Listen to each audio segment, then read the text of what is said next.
What up, book lovers? It is Swizz here, and I'm here today to talk about some companion series that I would highly recommend.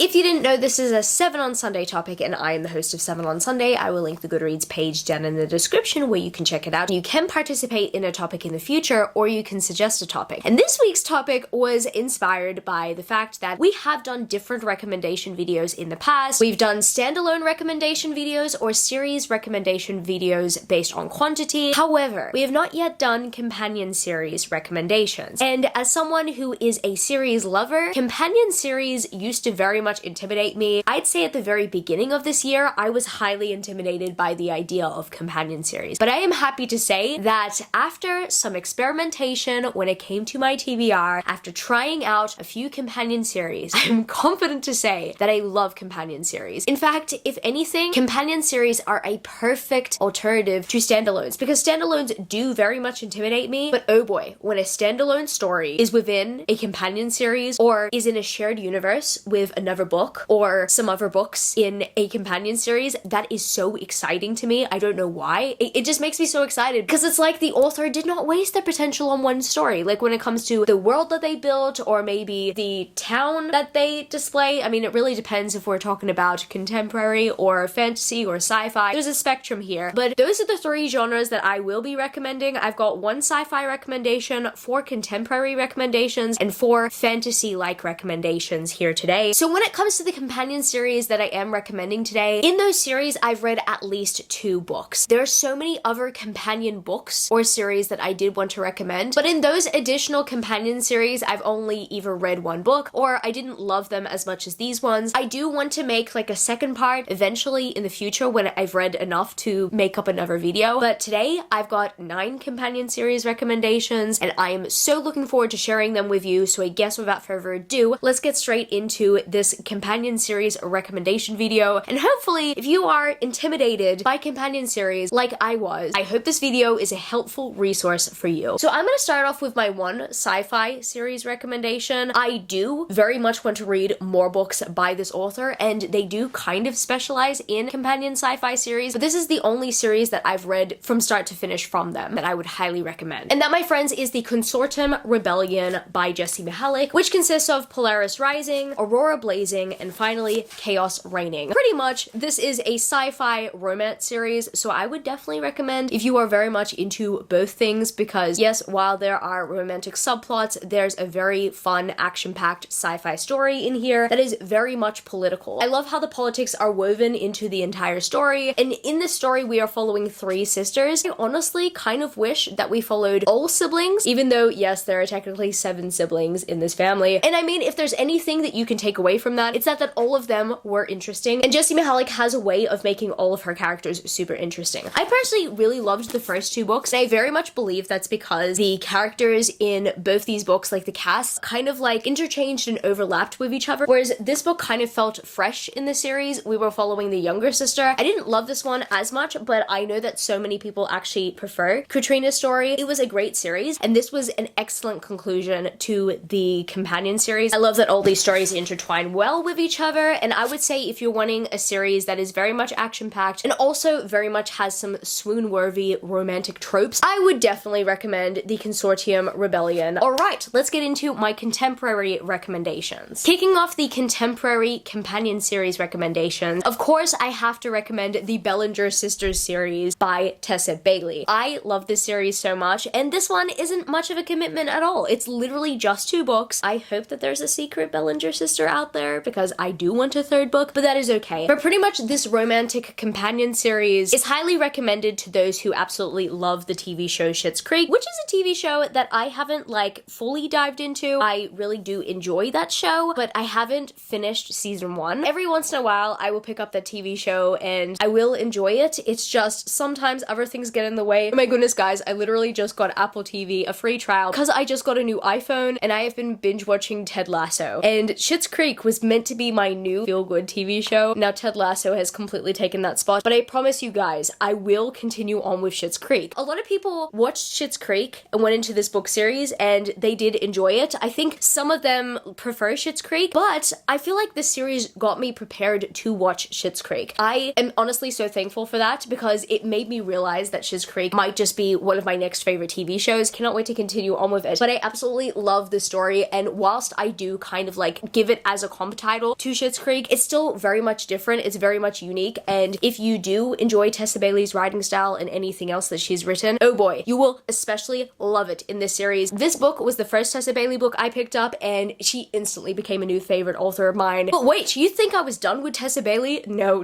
I've got to recommend the Hot and Hammered series by Tessa Bailey. I love this series, and as much as I do enjoy the Bellinger sisters duology, I kind of prefer this series. I think it's also because when I read the Bellinger sisters duology, I read It Happened One Summer in Summer, and then I read Hook, Line, and Sinker when it came out, which was like 4 months later, here in Australia at least. And I mean, I did enjoy it, but I pretty much binge read this trilogy within like 24 to 48 hours. I honestly just had so much adrenaline binge reading the Hot and Hammered series. Whilst I do recommend the series, Fix Her Up is not at all the perfect book. It's a good introduction to the overall trilogy, but I don't love this romance. I reckon that we could have had 50 more pages, character development on Travis's end, and I think it could have been perfect. But it was a 3 out of 5 star romance to me, whereas these two books right here are absolutely amazing. Love Her or Lose Her has got to be probably one of my favorite romance books of all time. And Tools of Engagement, oh my goodness, the swoonage. I am currently obsessed with this series. I read this companion trilogy sometime at the very beginning of this year, and it honestly made me realize how much I was in love with romantic contemporary. It's definitely one of those cornerstone series in romantic contemporary that I feel like everybody needs to try out at least once in their lives. I just love being centered around this cast of characters. If you are wanting a good, light, and fun romantic contemporary that you can also technically learn a few things from, I would recommend the Hot and Hammered series by Tessa Bailey because it's top tier in my opinion. Next romantic contemporary series that I do highly recommend is a series that I would recommend if you actually did like the Hot and Hammered series but have not yet tried out the Bromance book club. I appreciate this series so much because it actually does remind me of the Hot and Hammered series with the cast of characters and with some of the themes. As much as I really did enjoy Tessa Bailey's take on a group of friends, like pretty much having their own romances, I also very much enjoy Lyssa Kay Adams' take on it. And this series, unlike the Hot and Hammered series, or unlike any of the series that I've mentioned so far, is still ongoing. So I've read all 4 of these books so far, but there is going to be a 5th book. And also on top of that, Lyssa Kay Adams is going to be writing the book that they read in the first Bromance book club book, which is Courting the Countess. I seriously cannot wait to read that full novel because I need it in my life. I love all these bros. They live in my mind rent-free. I cannot stop thinking about them and how much I'm pretty much obsessed with the concept, the story, like all their stories, all their love stories. Oh my goodness. They're just so wholesome. I remember when I binge read this series like within 48 hours. I was telling Camilo that this was seriously one of the best series that had ever happened to me in my life. If you're wanting a comfort read that's similar to the Tessa Bailey novels that I just recommended, please read the Bromance book club. They're not as hyped as the Tessa Bailey novels, but they deserve to be. These are so wholesome. Anytime I need to pick me up, I think about rereading the series. And the last out of the romance companion series that I have to recommend before I move on to the fantasy-like ones is a series that has not yet been labeled as a series on Goodreads. As I'm filming this video, I mean, that might have changed, but you know, last time I checked Goodreads, this wasn't marked as a series, and it should be because it does take place in the same world, and they do have the same cast of characters, except the main cast in one book are the secondary characters in another, like that type of thing. So everyone, I'm gonna classify this as the Wedding series by Mia Sosa because these books do take place in the same world, with the same families, with the same characters, except at the time I'm filming this, it's not yet labeled as a series. I absolutely love these 2 books so much. So we have The Worst Best Man, and then we have The Wedding Crasher. A lot of people prefer The Wedding Crasher. This one came out this year. However, The World's Best Man has my heart, and I think it's because it just really hits home. I really love the love interest in this one. I love the protagonist in this one. I also very much love the characters in this one as well. I just recommend this series if you're wanting something that is just super comedic. If you also want book series where there's a wedding and everything goes wrong, both these books have that. I seriously don't know what's up with this family, but what I do know is that the family themes are absolutely nice. They're so sweet. I am just obsessed with these characters. I can't stop thinking about them, and that's why I would recommend them. Once again, I read romance to have a good time, and I prefer romance when everything's like interconnected because because I don't just want to like leave a book and not see the characters again. Like, it was a pleasant surprise when I saw some of the characters again in The Wedding Crasher, and I really hope that Mia Sosa writes a book about a specific character that I see in both the novels that I reckon deserves their own love story. I'm just thinking it up right now, but I don't know who I would pair them with. Mia, please make it happen, because these two were absolutely phenomenal and I trust you. I don't see too many people raving about this. I know that The Wedding Crasher did have its hype for some time, but I honestly do reckon that this series deserves just as much hype as some of the other romances that are being hyped up right now. Like, whether it be in the booktube community, whether it be in the TikTok community, whether it be on book Twitter or bookstagram, these books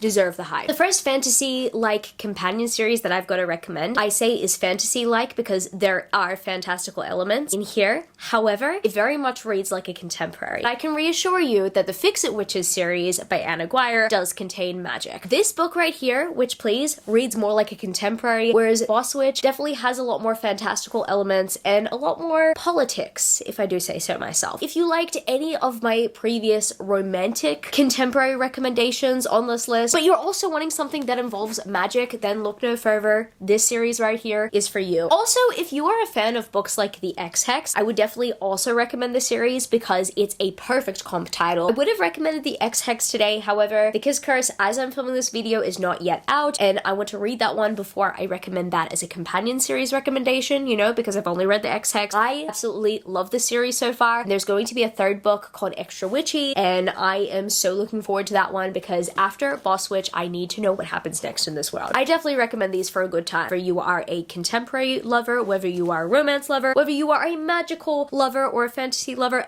all of that stuff etc. This series has the goods. Next fantasy companion series that I do have to recommend is a fantasy companion series that's only a duology, and that, my friends, is the Startouch Queen duology by Rashoni Chokshi. This was Rashoni Chokshi's, I believe, debut series? I'm not too sure. What I do know is that when the Startouch Queen first came out, that's when I first heard about Rashoni Chokshi. And this book right here is a Hades and Persephone reimagining, and the second book follows the sister of the main protagonist in this book. Now, as much as I did enjoy A Crown of Wishes and it was a good story, I very much absolutely love and adore the Startouch Queen. I actually just wish that we got a series with these characters. This being said, the first book, The Startouch Queen, is probably one of my favorite fantasy companion books ever. I just love how it was very well done. It definitely had like the Hades and Persephone elements slash the death and the maiden trope. I am absolutely obsessed with this first book. You know what? Funnily enough, I know a lot of people that actually prefer the sequel. At the end of the day, everyone has different tastes, and some people love both. Majority of the people do love both the books in the series, and I do enjoy the second book. However, I really love this first book. I think it's because I'm so fond of the Hades and Persephone elements. But if you go into the Startouch Queen and think to yourself that you want more of this world rather than just the Hades and Persephone elements, then I do have to say that A Crown of Wishes is definitely for you. Would highly recommend it if you were wanting to read more by Rashoni Chokshi. If you've read the Gilded Wolves series and if you're wanting more, then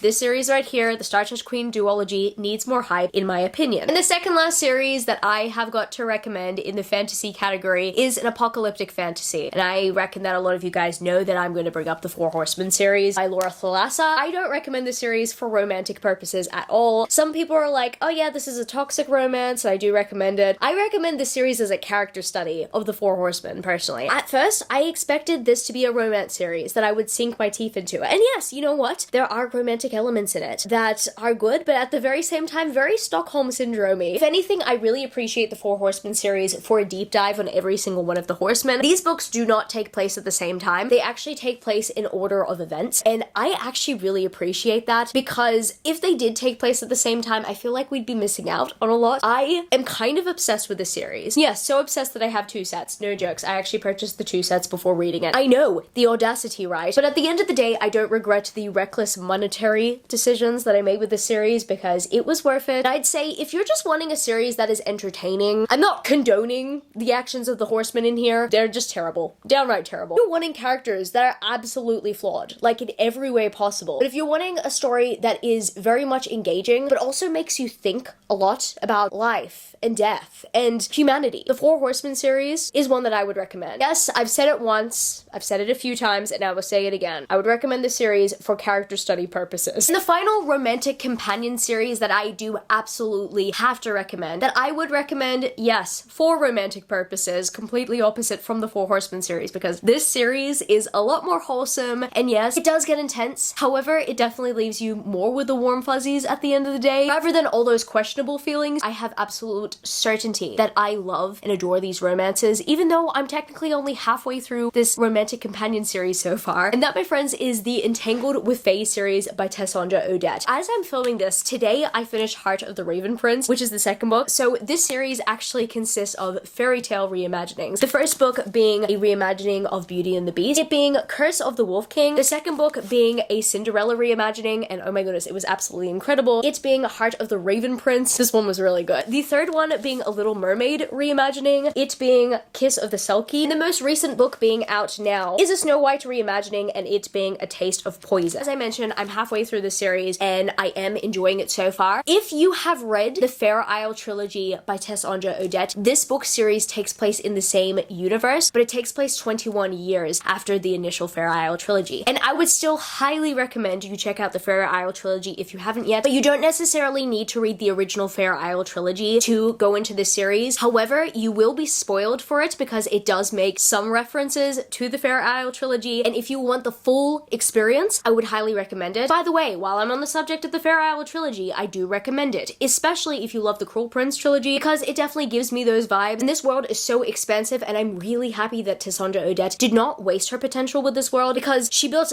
an incredible world in the Fair Isle trilogy. Whilst these take place in the same world, they're all just individual romances following other characters, but they do intertwine, they do overlap from time to time, and I very much appreciate it. I love Beauty and the Beast. Personally, it's my favorite fairy tale. Maybe, who knows, one day I'll do a recommendations video for Beauty and the Beast reimaginings, because I do love myself anything to do with Beauty and the Beast, and I very much appreciated the way that Tessandra Odette retold that fairy tale here. But I do have to say, I'm not a huge Cinderella fan, but Tessandra Odette made me fall in love with the story of Cinderella in this book. Oh my goodness, especially with Prince Franco. I am so in love. I love these books, even though I've only really read half the series. I know that I'm gonna love the other two. I do recommend this series if you are wanting a good, romantically wholesome series that also takes place in a fantasy world. There are plenty of fantastical elements. There's heaps of fae in here. I mean, it's the Entangled Buffet series. There's all sorts of different creatures. The series deals with court politics, all that stuff, etc. If that is your thing, if you're not necessarily wanting to commit to a full series, I do recommend it. At the moment, it is my latest obsession, and I did at least want to read a few books in this series before recommending it to you, and I can safely say that this series is one I do recommend, and if you're wanting to read a companion series, like, please pick this series up. It's one of my faves now. So I guess that's gonna be it for this video today, book lovers. If you happen to stay to the end of the video, leave me the pink heart emoji with sparkles. I just love that emoji. And if you happen to enjoy this video, don't forget to give it a thumbs up and subscribe to my channel if you haven't yet already. Join the amazing community of book lovers. And also, I have social medias. Matt Gswizzlebooks on Twitter and Instagram, and I'm also Goodreads. That's www.goodreads.com/gswizzle. And finally, I'm at TikTok. Matt Gswizzle on TikTok if you want to follow me there for some bookish content. I love you, book lovers, and I will see you later.